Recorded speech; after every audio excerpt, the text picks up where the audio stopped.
primogênita de uma família classe média. Pai trabalhava, quer dizer, ele era da aeronáutica e depois ele entrou na aviação civil, piloto, comandante da Varig, né? A minha mãe, dona de casa, gostava de ir ao salão de beleza toda a semana, ao contrário de mim, né?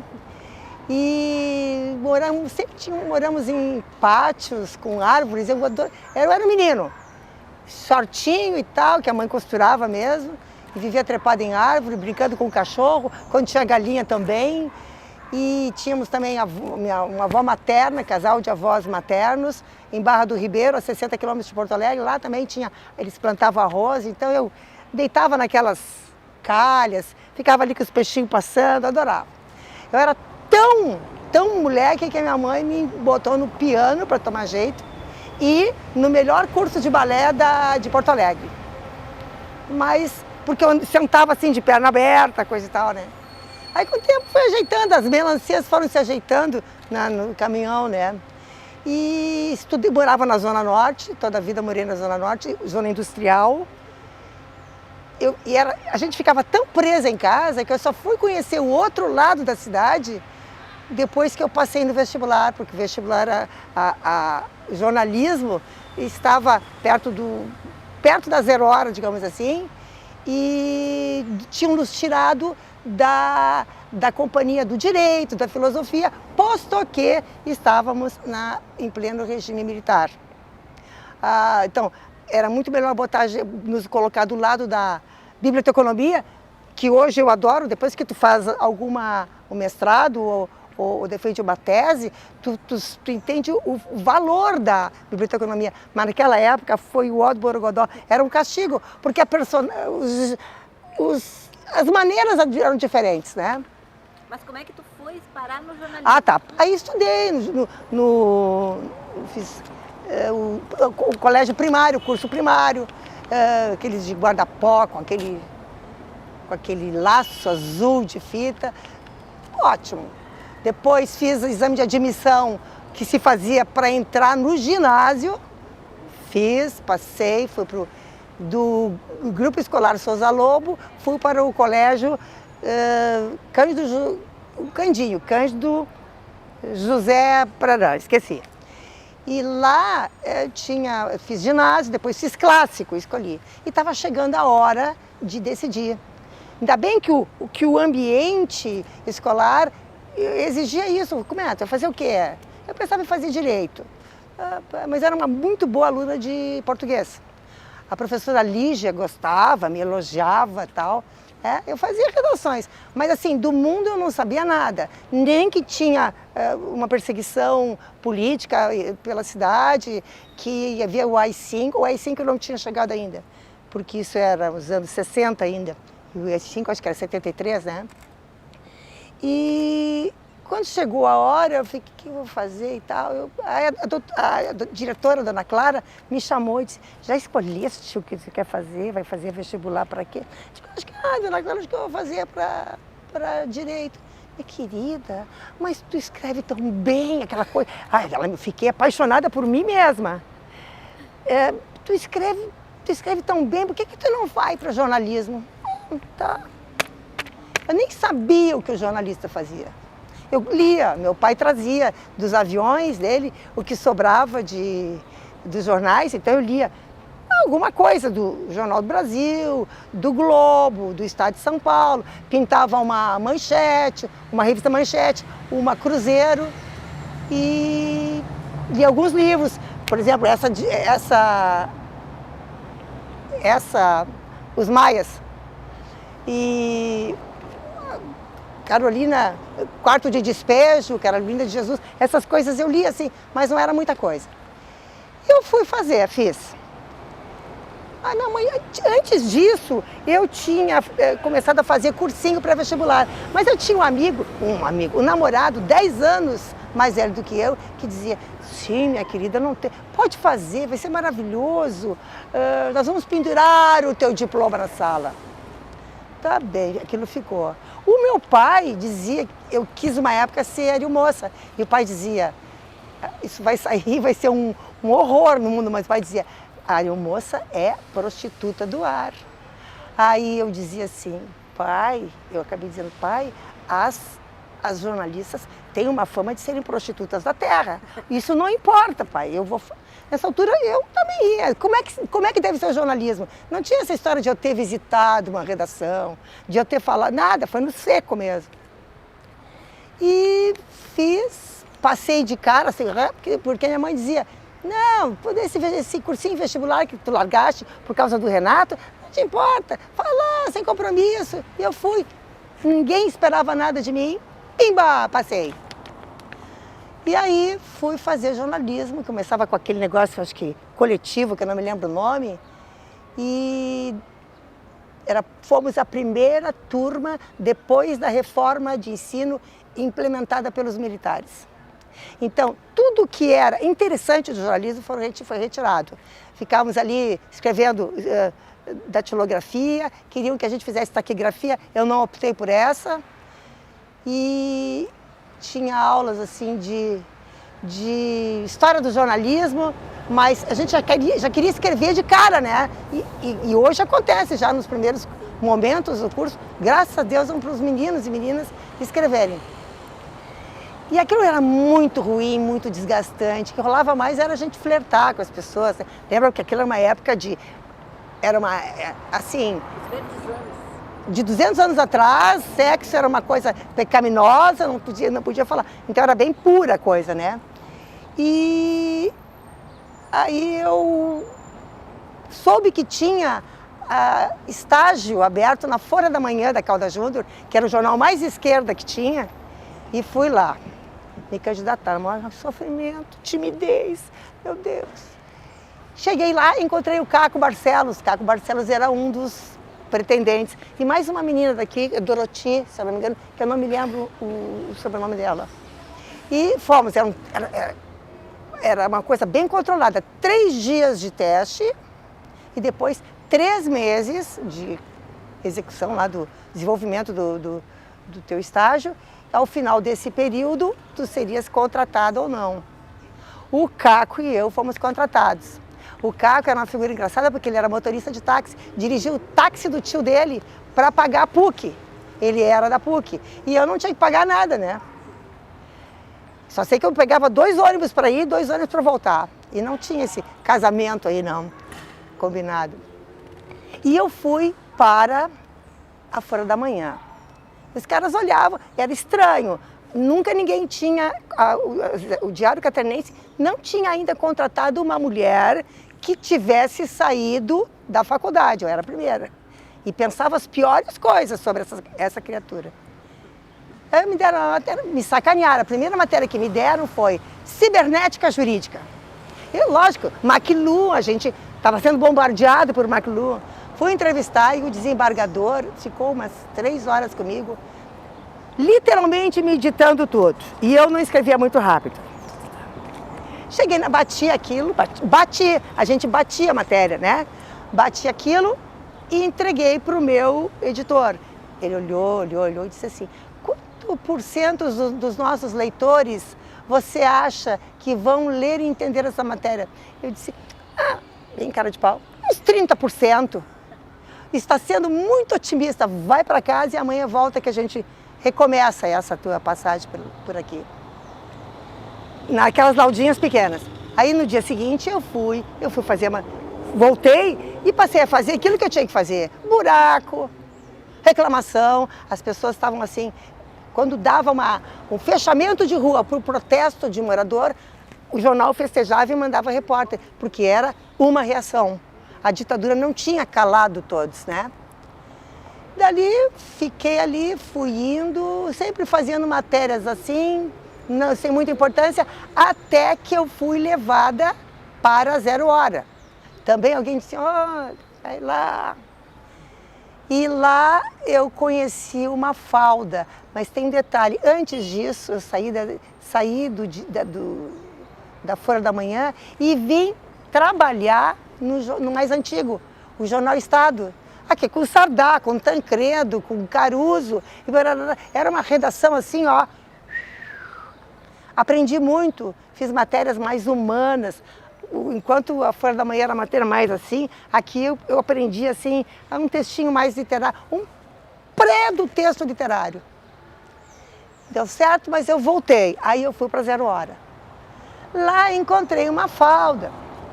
E essa história que eu digo Mafalda, Antônio Carlos de Oliveira Mafalda, fotojornalista e meu companheiro de vida e de jornalismo, é pura verdade. Dos 51 anos que eu vou fazer em agosto de jornalismo, 46 deles estão junto com ele. Quer dizer, e aí tu não sabe se é uma dupla de jornalista ou um casal, tá tudo misturado. É jornalismo 24 horas.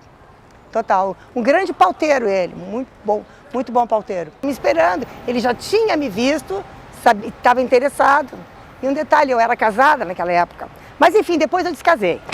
E aí a gente começou a fazer matérias, ele tinha um pacto, acabou coisa na cabeça, que ele ia colocar o interior do Rio Grande do Sul na Zero Hora. O jornal era plenamente, totalmente urbano.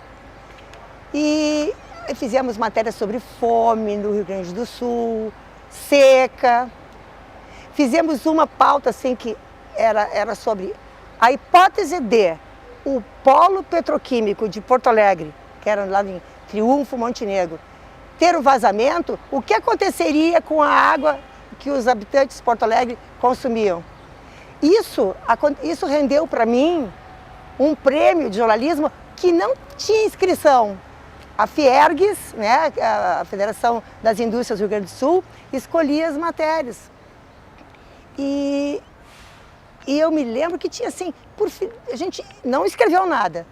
E eu me lembro que o chefe, que o assessor de imprensa da Fiergues, estava um Cerca Lourenço comigo, ligava e deixava recado. Tu tem que participar da entrega do prêmio do jornalismo da Fiergues dia tal, não esquece. E aí, tá, mas eu não sou repórter de economia, por que eu vou, né? Eu pensava comigo, né? Mas uma Mafalda já sabia, estava mancomunado. E eu peguei um vestido emprestado da minha irmã, eu era muito riponga, então era um riponga mais clássico, né? E fui para esse almoço. Aí, quando a gente não pensa que vai acontecer, acontece, né? Aí chamaram, e agora a reportagem vencedora era polo petroquímico corre o risco de criar um problema de uma tragédia para Porto Alegre, tudo uma ficção. E isso que tinha assim, era o Geisel, o presidente, e o Simão, de governador. Naquele momento, por causa dessa ideia, os dois, a Arena e o MDB, se juntaram, né, para fazer um lobby. Aí ganhei em cheque. Cara, aplausos. Primeira vez que eu fui aplaudida como jornalista. O dinheiro que eu ganhei, em 77, deu para comprar um Fusca 73. Entendeu? Não tinha outra coisa para comprar. A indústria brasileira, a automobilística brasileira, não tinha deslanchado ainda. E aquilo foi uma glória, uma glória. Lógico, o carro vazando, quando chovia entrava água por baixo. Mas esse era um detalhe, né? Era um detalhe, a minha alegria. O meu feminismo assim bateu, tchum, batia lá. E uma Mafalda queria dirigir o carro, não deixava. Depois disso, continuamos ali, mais matérias. E teve, acho que por 79 ali, teve uma das mais importantes matérias da minha vida, da nossa vida também. Foi quase ficamos quase 30 dias ali em Sarandi, na chamada Encruzilhada Natalino, Planalto Norte, gaúcho, fazendo uma invasão de terras. Ele contando essa história, como eu reagia, eu era uma patricinha. E aí, fui largada numa concentração de acampamento de sem terras, fazendo pãozinho na chapa ali, na frigideira, e cheiro de xixi, criança cagada e não sei o quê. Tudo aquilo foi uma grande lição de vida. E era ditadura, eu relembro. E aí chegou um momento determinante que teve uma situação em que eu estava entrevistando os homens do acampamento, eu não me lembro por que eu estava fazendo isso, e uma Mafalda fotografando. De repente, ele viu, ele fez a foto. Eu só fiquei sabendo disso, eu estava no meio, depois que a foto foi revelada, o filme foi revelado, a foto foi lá, aquele troço. Eles estavam atrás daqueles homens, dos agricultores, tinha um círculo de PMs, ou pessoal da Brigada Militar lá do Rio Grande do Sul, com baioneta calada, tentando me intimidar. E esse momento, assim, até então, não se sabe, não se tem notícias de outra repórter que tenha passado isso. Quer dizer, acho que fui a primeira a mostrar que lugar de mulher era em qualquer lugar, inclusive em crise dentro de um assentamento de colonos. E a gente pegava uma falda a mais, eu era contra, porque eu sou muito certinha. A gente levava, inclusive, comidas, gêneros alimentícios dentro do carro e tal, para eles, né? Depois veio um tenente prendeu uma falda porque estava fotografando demais, e ele disse que só se entregaria se fosse de capitão para cima. E os caras acreditaram, cara de pau. Essa coragem dele me inspirou em várias outras ocasiões, né? A Santa Catarina, antes de Santa Catarina, eu estava no Globo, onde eu não tinha... O problema é que, assim, em 6 meses de Globo eu tive 7 babás, com 2 crianças pequenas, não dava. Nem deu para testar se o Globo era legal ou não. Aí, de repente, estava o Marcos de Vosken, da 0 Hora, ligando para uma falda, venham trabalhar na 0 Hora de novo. E tudo que eu queria era o aconchego familiar, que cuidasse das meninas, aquela coisa, né? E o Armando Burdi ligava para mim e me dizia, venham viver, venham fazer um jornal maravilhoso, numa ilha paradisíaca. E os boquinhos, se ele te vir isso, ele vai gostar. Numa ilha paradisíaca. E aí a gente venceu Armando Burdi, Diário Catarinense. Chegamos aqui em dezembro de 87, uma falda insiste que é 88, dezembro de 87. A gente não ficamos na paradisíaca ilha, ficamos no paradisíaco estreito, continente. Ali eu fui editora, vim para ser editora, mas para fazer matérias especiais. Era a história. Queriam que o meu trabalho puxasse outros repórteres, né? Isso foi um problema depois, porque quem saía do jornal queria equiparação com o meu salário. E aí ferrou eles. Eu passei a ser muito cara. E adivinha o que acontece com quem é muito caro, né? Ali, primeiros passos meus ali foi mapear o movimento ambientalista catarinense. Eu me lembro da Miriam Prochnov, da Premave, o Baca, né? Então fizemos uma árvore assim, a Cleide, fotógrafa Cleide, fotografava. Nós fizemos desmatamento muito, lá o pessoal, o Marquete, lá de Ibirama, que era o ó do Borogodó. E eu me lembro que tinha um motorista, o Jorge, que a gente chamava de Jorjão, um negro alto, parrudo, assim, doçura. E a gente olhou, a gente tem enfrentado, Cleide, a gente tem enfrentado tanto bandido, não pode o Jorjão ficar com esses olhinhos ternos dele. Vamos comprar um óculos para ele. Compramos um óculos para ele. E um facão também, E aí o Jorge era obrigado a usar aquilo. E aí ele se impunha, né? Parecia guarda-costas de filme. Pois teve muita coisa, muita matéria legal, muita relação com um repórter, aquele repórter que não erra nada, aquela repórter que grava uma entrevista e chega com desse tamanho, aquele gravador, e vai escutar, não gravou nada. Essas tragédias que fazem a vida da gente, né? Inesquecíveis.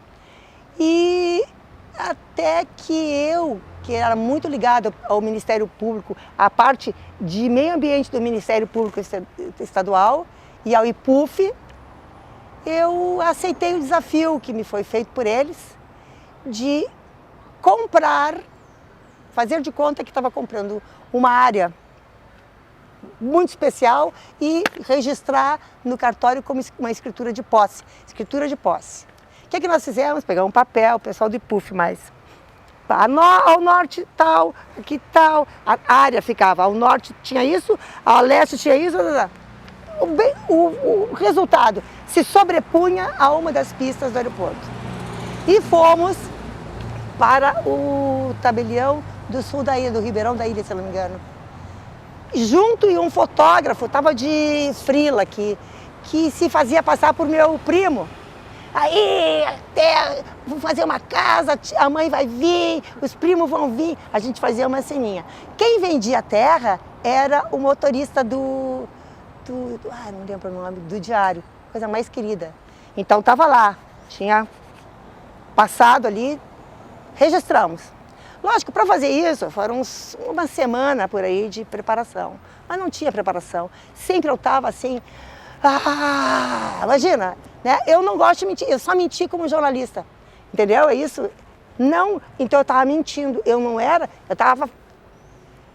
E depois fui na prefeitura de Florianópolis, tinha lá o setor do ITBI, pagar o imposto aquele. Quando eles mexeram aqueles mapas ali, aqueles paus com aqueles mapas, eu digo, agora ferrou, vamos descobrir agora. Nada. Ganhei a escritura e depois fui para a pista do aeroporto com o fotógrafo, e mais outro fotógrafo para fotografar aquilo, e para Infraero, ainda era Infraero na época, né? Hoje é DAC, né? Ou é o contrário? Não, sei lá. Viemos aqui tomar posse da nossa terra. Aquilo foi um auê, né? Foi uma loucura. O único problema dessa matéria é que ela saiu publicada dia 23 de dezembro de 1993. Quem é que lê jornal num dia desses? Pode fazer salada de batata e não sei o quê, não é? Comprar o último presente que falta. Mas enfim, quem soube, soube. Quem não soube, não vai se deliciar. E é simples, a pauta é simplíssima, não tem nada, né? E depois disso nós fomos para o Tribunal de Justiça, que alguém falou, olha, houve um crime, né? Uma jornalista, uma repórter do diário, cometeu um crime, falsidade ideológica, sei lá. E aí os desembargadores entenderam que não houve dolo da nossa parte. Muito bem. Vocês pensam que está tudo encerrado, lógico. Alguém disse, olha, essa matéria foi maravilhosa para a cidade, deu uma ajeitada. Mentira, a coisa depois degringolou para outro lado.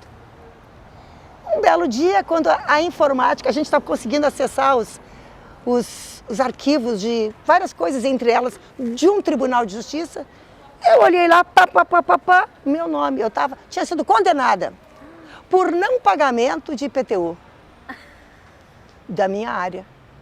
Isso aí é uma coisa assim, né, surrealista. E aí eu digo, mas contatei o secretário da administração da época, disse, boa tarde, secretário, tudo bem, como vai o senhor? O senhor lembra daquela matéria que uma repórter do diário fez assim, assim, assim? Eu disse, sim, muito importante, para moralizar, não sei o quê. Eu disse, pois é, eu fiz a matéria, eu sou jornalista, não tenho essa área. Essa matéria foi feita como exemplo. Eu gostaria de saber o seguinte, o senhor pode resolver esse meu problema, desmanchar esse circo, ou eu vou ter que acionar vocês? Não, tudo bem, resolvido, isso se resolveu. E até hoje, para mim, mas esse aí teve um outro desdobramento. Tempos depois,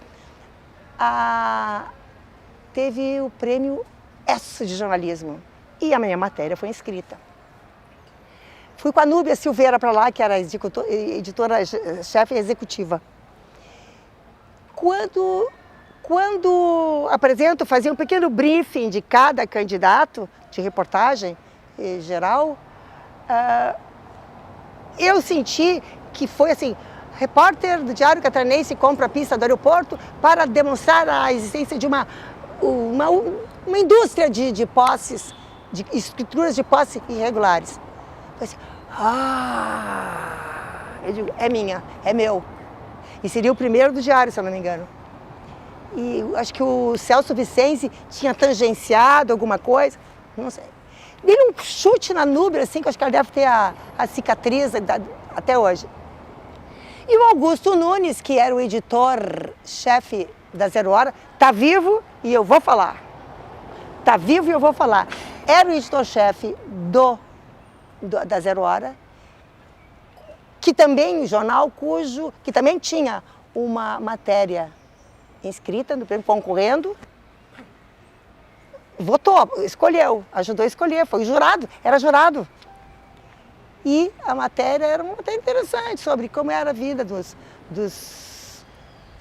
estrangeiros em Porto Alegre.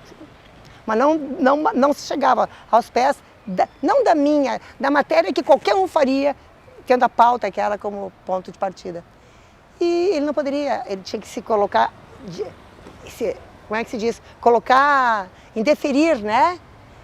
E ganhou aquela matéria, da 0 Hora. E eu fiquei, né, a ver navios, e o diário ficou a ver navios. E foi ali uma experiência, assim, triste, né? Porque mexe com a falta de ética de um colega, né? Ainda bem que não sou a única a falar sobre isso. Vou parar um pouquinho. Tá. O meu próprio exemplo, como é que foi? Então, no começo, eu parei de cobrir como é que é as matérias mais difíceis, fui para os buracos de rua, e aí chegava, mas que merda de matéria. Aí chegava, porque eu estava no estágio, era esse atendimento à maternidade de jornalista. Aí pegava um Carlos Urbim, pegava e outras pessoas, Ademar Vargas de Freitas, pô, olha só. E aí eles pegavam a minha matéria, do ladinho aqui, aí botava Laudinha, bonitinha ali. Olha, tu poderias ter começado por aqui. Olha essa frase aqui, ó. Como fica? Ali, tudo aquilo que o jornalista, me arrepio, tudo aquilo que o jornalista tem que entender. Como é que se produz essa metamorfose? Como é que tu consegue fazer uma matéria bonita, né? Ensinaram todos os segredos, por isso, e isso até hoje me mexe, a história de adjunto adverbial no começo de frase, virgulado, e no final também, se não tiver vírgula nenhuma, não vai no final de frase, crase. Eu sou rigorosíssima, eu sou chata, absurdamente chata. Não, na verdade, eu não me formei, eu me formei, mas eu não frequentei a universidade, porque eu entrei no 2º semestre no Diário Catarinense, perdão, na Folha da Manhã. E ali, 3 meses eu fiquei, depois eu fui aprovada, o CAC e eu fomos aprovados, a nossa outra colega não. E eu ia um pouquinho lá, não tinha o que aprender. Se eu quisesse estudar a história do jornalismo gaúcho, eu podia comprar um livro e ler, pronto. Era muito primário o negócio. E então eu fiquei aprendendo, fiquei na frente total de quem estava na faculdade, por que pareça. Depois eu volto nessa questão aí que tu falaste, a importância da presença, da experiência na nossa vida. Quando eu vejo assim, os alunos hoje, os alunos que vão para a faculdade, saem da faculdade e vão trabalhar, bom, se é que vão trabalhar, eles são entregues à própria sorte, porque os cabeça branca, os experientes não estão lá, é a juvenilização, que é ridícula, e isso aí, pode olhar em todas as redações agora, se sobrou uma cabeça branca, uma cabeça branca é lucro, né? E aí esse pessoal, os copydesks, ou os redatores, eram figuras fantásticas na redação, poderosas. Lançavam livros, eram literatos, assim, né? Não, eu acho ótimo, excelente, é fundamental. A Sônia Bride, esses dias, fez uma palestra, eu assisti no Tribunal de Contas do Estado, é lógico, ela tem o 0, sempre deu match, né, ali. Eu tenho uma falda, mas várias outras pessoas também. Há uma tendência de dar casinho entre repórter e fotógrafo, né? Se não der, tem que ser uma grande amizade, confiança. Porque é importante, assim, é saber cantar de ouvido, tocar de ouvido, né? Não tem que explicar tudo. Lá na Folha da Manhã, tive colegas fotógrafos, meu Deus, era um sofrimento sair com eles, porque eles não estavam legais na fotografia, eles queriam escrever, então eles pregavam as saídas nossas para fazer discurso para os entrevistados, né? Acontece de tudo, né? E outra, é importante dar uma força muito grande da matéria, e outra, é muito bom, assim, a dupla, porque tu chega de 2, assim, respeita. Caso contrário, tu vai sozinha, passou o cara lá, fez umas fotinhas, bateu umas chapinhas lá, Aí vai depois a outra. Não vai, esse jornal não vale muito, agora o jornal que valoriza, né, é seu cartão de visita. Os repórteres são o cartão de visita de um. E eu acho que eu representei bem os jornais pelos quais eu passei. Como essa história, eu acho que eu já falei, meu pai trazia do avião, que sobrava, né, os jornais da região sudeste. E eu lia, achava bonito e tal. Já estava no segundo, terceiro ano do clássico. Aí já estava me sentindo à vontade lendo. E ali eu gostava de ver o Juarez Bahia, que foi muito importante para mim, escrevia muito bem, chegava a ser editor, ou repórter especial. Depois, no Estadão, eu gostava do Percival de Souza, porque ele fazia e faz, agora ele não está mais no jornal, e tive condições de Jornal da Tarde, depois ele passou para o Jornal da Tarde, trabalhar frente a frente com aquele gentleman. Sabe aquela coisa? É isso que eu quero ser na vida. Eu quero saber explodir de tanta sabedoria e não me achar, porque o que a gente tem que ser compartilhado, né? O que serve o conhecimento?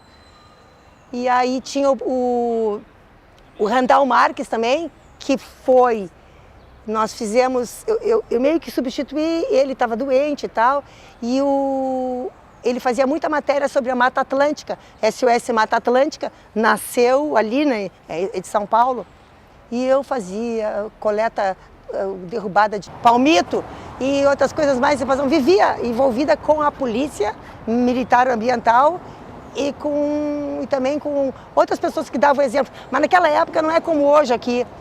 Tu vê bons exemplos para tudo que é lado aqui. Nós temos aqui a extensão rural mais competente do Brasil, que é a EPAGRE, mas lá era só a época de combater, jornalismo combatendo. E o jornal era muito sintonizado com a SOS Mata Atlântica e saiu matérias fantásticas. Standard, 2 páginas, central. Aquilo era muito bom, né? Meu ego ficava... Mas eu escrevia muito ainda, tanto quanto eu escrevia na Zero Hora. Eu era o pavor dos fotógrafos, né? Porque eu também trabalhava de vez em quando com outros fotógrafos. Porque eles ficavam coitados, assim, tinha um balcão que separava a fotografia da redação. E eles, Imara, não escreve muito, Imara. Não, é incrível, tem que aprender a dosar, né? Hoje, também se eu não fizer isso hoje, eu estou morta, né? Mas eu vejo que assim, 7 sobre 7, de repente tinham que editar com essa bem pequenininho, porque eu escrevia legal e queria empurrar tudo, né? Bom, começa em casa com a sustentabilidade. Meu pai dizia pra gente economizar papel higiênico, não deixar água correndo e luz, né? Não deixar a luz ligada, porque ele é descendente de alemães e viveu numa parte da cidade, na Zona Norte também, durante a Segunda Guerra Mundial, né? E aí era que faltou, só tinha açúcar mascavo. O açúcar que a gente paga qualquer negócio por ele hoje era rebarba para eles, né? E aí foi indo, aprendi muito com a SOS Mata Atlântica, o Randall, com os técnicos que trabalhavam, né, todo um staff assim, de biólogos, não sei o que estava em torno da SOS Mata Atlântica. E depois eu completei, vi coisas fantásticas. Depois agora chegou a sustentabilidade, já estava bem afiada, né? E atualmente a gente está fazendo um trabalho sobre empreendedorismo rural, que tem a ver, acabei de conhecer uma família, os avós e um neto, que moram em Rio Rufino, que eles plantam o vime, limpam o vime e produzem os luminárias e móveis de vime. Quer dizer, isso é plenitude da sustentabilidade. Bom, em primeiro lugar, eu quero dizer para eles que eu sofro muito. Eu durmo. Primeiro dia, antes de começar, eu digo, como é que eu vou fazer? Como é que eu abro? É um sofrimento. Fazer matéria boa não é para qualquer um. Se a pessoa tem esse amor, tem que gostar do próximo, tem que ter sinergia, né? Tem que gostar do outro. Tu quer ajudar, como é que tu vai ajudar? Tu vê alguma coisa ruim, tu quer fazer uma matéria que impacte, ela tem que ser bem feita. Então tem que sonhar com ela, dormir com ela, e depois começar e e enxugar muito. Uma matéria minha, eu enxugo, eu leio, porque eu não tenho, não é jornalismo diário. Então eu tenho um privilégio, eu posso, e cada vez que dou uma olhada, eu mudo uma coisa, e tem dado certo. Agora, aos futuros jornalistas, aos jovens jornalistas, aos atuais estudantes de jornalismo, eu sempre digo que eu dei aula em 3 universidades já, de 2002 a 2007, eu dei aula na Unisul de Tubarão, dei na Estácio e dei naquela que eu gostei muito, o IELUSC de Joinville. E eu sempre disse a todos que tem que gostar de gente. Ah, mas não sei, é a mesma coisa que eu digo para uma enfermeira, para um agente de saúde, tem que gostar de gente. Caso contrário, tu inventa vai pintar a parede. Só tu, a brocha e a tinta. Mas tem que saber se relacionar, tem que amar o outro. E quando for entrevistar alguém, assim, pode pensar, de repente, tem uma pergunta, nós tínhamos comentado sobre isso, que a gente dizia antigamente e que até hoje funciona. O cara deu um monte de coisa, falou sobre o buraco da rua que está vazando água há não sei quanto tempo. Aí eu digo, tá, muito bem, o senhor já falou tudo. O senhor gostaria de acrescentar mais alguma coisa? Às vezes isso pode dar, assim, mais um tanto de matéria, mas tem, por incrível que pareça, há confissões, protestos que nascem disso aí, que botam aquela matéria que tu foste fazer lá no lixo, né? E fontes, ter fonte, regar a fonte, eu não sei, devia ser até dar uns bombonzinhos, alguma coisa assim para as fontes, porque essas matérias que eu fazia aqui com o IPUF, eram matérias que eles eram minhas fontes, o Ministério Público era minha fonte. E por que eram minhas fontes? Porque eu era fidedigna. Não é de interpretar uma matéria com fidedignidade, né? E não ser prepotente, não se achar. Lá uma vez em Tubarão, eu disse assim, eu tinha uma matéria que tinha que dar 2 vezes por semana, mas eu juntava num sábado para fazer um mexe-mexe. E eu levei eles para fazer matéria nos bairros que tinham nomes fantásticos, de país rico, sei lá, Los Angeles, e o pessoal vivia mal. E eu queria dizer para eles assim, como quantificar a pobreza? A gente tem que fazer alguma coisa por eles para quantificar a pobreza. Então, dava com jeitinho, doía assim às vezes, né? Mas como eu estava ensinando, eu tinha que fazer isso, não tinha que ter vergonha. Chegar ao ponto, numa casa bem modesta, assim, o que a senhora vai comer? A senhora já almoçou? Quase perto do almoço. Não, eu vou comer uma coisinha aí. A senhora deixaria eu abrir essa geladeira? E abrir a geladeira e os alunos verem, para saber que tinha só um pedacinho de carne moída, um pratinho, que a vizinha tinha dado para ela, e água. Então, porque isso, e olha, abre uma matéria, apenas um pote com carne moída, dada por um vizinho, e 1 litro de água. Isso é o que fulana tem em casa para comer no sábado de manhã. E aí outra coisa também que ensinei para elas é o seguinte, nós não somos imparciais. Essa história terelelé de o jornalismo é imparcial. O jornalismo tem que servir aos necessitados, a quem precisa realmente, né? Pode ser até um rico, entre 2 ricos, vê aquele, sente o cheiro de quem é mais, quem precisa mais. E no caso daquela vila que a gente estava à mesa, eu disse, pensem bem, essa senhora, ou essas senhoras aqui, elas não têm dinheiro para contratar um advogado, que dirá nem se dão com o jornalista. O que a gente vai fazer? Eu vou fazer agora dizer assim, o lixo não era recolhido, eu não sei o quê. A senhora não acha uma barbaridade não passarem aqui para recolher o seu lixo? Eu acho, pronto. Ela acha uma barbaridade recolher, não, dava voz. Eu ensinei a dar voz. Não é crime isso. Não é. Eu sou assim uma comunista irreparável? Não. Posso até ser comunista, mas não irreparável. E essa minha relação com a ciência, ela eclodiu quando eu estava fazendo o meu mestrado na UFSC. Me formei defendi a minha dissertação em 2005 na engenharia de produção no setor mídia e conhecimento. Eu, com o meu orientador, inventei de criar a gente faz aquela, as leituras que tu faz, estado de arte, aquele negócio tudo, fantástico. Até descobrir agora não vou lembrar, quem teria sido o primeiro jornalista científico do Brasil. E agora eu não vou lembrar, naturalmente, né? Mas ele tinha um jornal, o primeiro jornal brasileiro que foi impresso. Isso! Também não atenção, atenção, ninguém sabe. Depois a gente bota embaixo. Assim. Tá, isso mesmo. E ali tá. Aprendi 1000 coisas ali, foi maravilhoso. Só fazer o mestrado foi maravilhoso. E chega a hora da dissertação, da apresentação, da construção dela.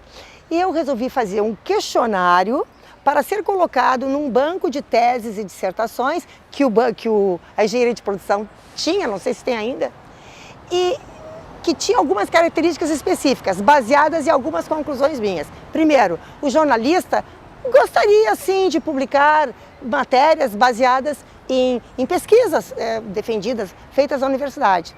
Por que ele não faz isso? Porque decifrar um texto acadêmico é um PNC, né? É difícil. E aí o que acontece? A ciência fica à margem, não faz parte da nossa vida, não há leitores e todos os caras, quando ela pode ser defendida pelos eleitores. Os eleitores que conhecem a ciência podem decidir nessa ou naquela eleição que vamos destinar mais verbas para a ciência, para a educação, ciência e educação. Tinha várias perguntas, mas uma pergunta que era fundamental, que o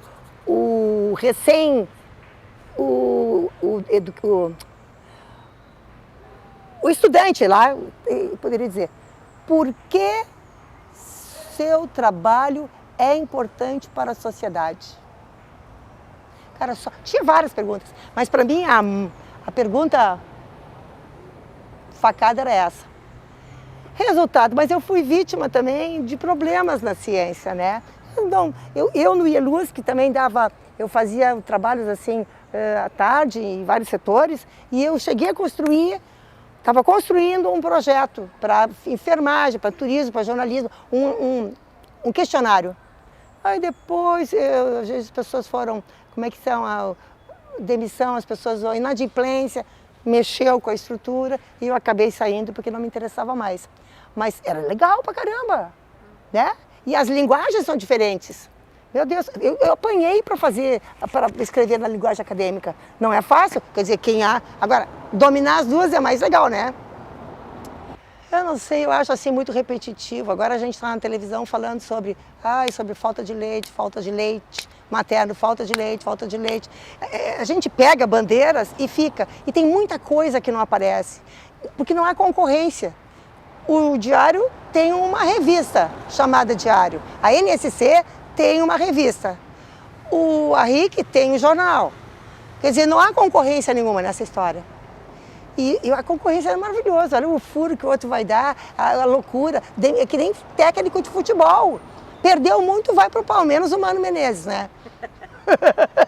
Tinha uma professora da UFSC, que eu não sei o nome, que ela fazia um trabalho que eu babava de inveja, que ela mandava os alunos dela escolherem alguma pessoa para seguir na rua, sabe disso?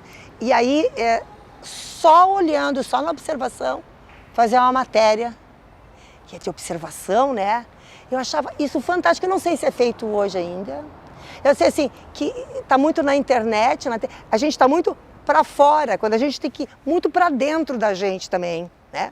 E tem que ter leitura mesmo, tem que ter leitura, matérias antigas. Um dos caras que eu gostava muito, o Max Ferman, que era do Estadão, muito maravilhoso as matérias. Então, esse jornalismo literário, que foi tão difícil, hoje eu tenho um pé no jornalismo literário, ainda mais se tratando de internet, né? Que é difícil, quem viveu 30, 40 anos com o lead, né, o jornalismo americano, tudo certinho ali para cortar, realmente é difícil, mas é muito melhor de ler, né? Requer mais leitura. Eu tenho uma saudade imensa daquilo que eu gostava demais de fazer, que era comprar um jornal, o Diário foi um bom jornal também. O Estado foi um bom jornal, até porque eu trabalhei nele, foi um bom jornal. Eu não trabalho em porcaria, nunca trabalhei. Mas é cruzar a perna e ler uma matéria. E outra coisa também, estar num ônibus. Ah, repórter anda de ônibus, é bom repórter andar de ônibus. Tá? Se relacionar, falar, é fofoca, não sei, conversa, olha o que está acontecendo. E aí vem uma pessoa lendo o jornal e lá está a tua matéria. E a pessoa cutuca a outra ali. Cara, êxtase, é frenesi, sabe? É tesão mesmo, sabe? É maravilhoso. Ah, eu quero falar para vocês uma coisa tão linda que o Juca Kfouri falou hoje na CBN. Foi uma foto que me deu a dica e eu fui ali do podcast e peguei. Nas redações de jornais, antigamente, quando existiam de fato redações de jornais e máquinas de escrever, uma notícia bombástica que chegasse perto do fechamento da edição era recebida com o grito: parem as máquinas! Era a hora de começar tudo de novo. Nos estádios de futebol deve ser igual. Diante do coro racista ou homofóbico, só há um caminho: parar o jogo, dar tchau para os cafajestes e ir embora, ir e não voltar. Eu coloco aqui, ó, ainda que a imprensa esteja aqui no sul, né, porque lá no Sudeste e lá no Rio Grande do Sul a Zero Hora continua resistindo. Aqui o Juca Kfouri associa a imprensa, coloca a imprensa como uma guardiã da ética, mais ou menos, porque, né, parava o jornal para... Então, e outra coisa também, uma pesquisa que publicada pela Folha de São Paulo uma vez, eu não sei o ano, mas acho que 80 ou 90, disse assim, sobre o significado do jornalismo. Fizeram uma pesquisa, o que você acha que o jornalismo é? É um sacerdócio ou uma profissão comum, como qualquer outra? Venceu o sacerdócio. Essa pergunta, não sei porque tem capacidade de me emocionar, porque eu era assim, uma pessoa sem a menor noção de vida. Eu conhecia amor, conhecia trepar em árvore, brincar com um cachorro, mas eu não conhecia nada do universo que é trabalhado pelo jornalismo. Eu aprendi tudo e muito, e mais um pouco com o jornalismo. Foi a maior escola que eu tive na vida. E tanto é que esse jornalismo, e mais o companheiro que eu tenho de viagem também, criativo, ele me fez, inclusive, vencer aquela coisa de, eu estou sem emprego, eu não valho nada. Então, nesses 51 anos, eu saí do Diário Catarinense, o meu último emprego foi 1996. Depois trabalhei de 98 a 99 no Estado, antes que eu caísse tudo. De lá para cá, como é que eu vivo? Eu continuo querendo mudar as coisas erradas. Eu vivo com o meu trabalho no jornalismo, numa empresa que a gente montou. E que também, quer dizer, eu não estou falando, isso aqui eu não falei do passado. Sim, o passado é uma alavanca, né? Uma catapulta, né? Mas eu tenho o jornalismo aqui no presente. E é tudo que eu quero. Eu acho que graças a ele, eu acho que a minha vida é um pouquinho mais longa. Tem muita gente que já morreu e estava decepcionado. Eu tenho tanta pauta para fazer que eu não posso morrer agora. Espera um pouquinho. Sensacional.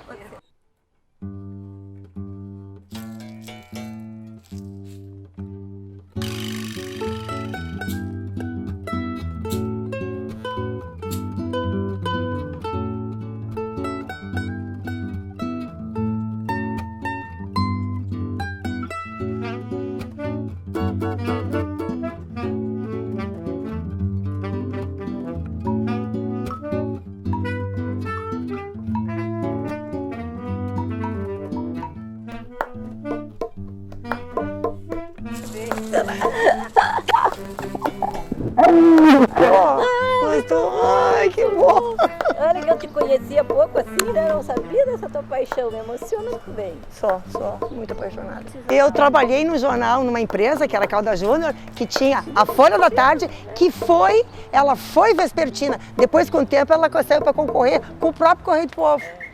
Não, vespertina é isso aí. É um charme, né? Mas a gente tem que jogar, vamos fazer bolão. Joga. Hein? Fazer bolão? Joga, mas não ganha. Ganhei carro, um de sorteio do Cicobi. No final do ano, houve um sorteio para as cotas. Aí um dia alguém liga, Dona Imara, a senhora acabou de ganhar um mob. Ah, então tu tem sorte, joga. Mas eu nunca ganhei um bombom numa quermesse.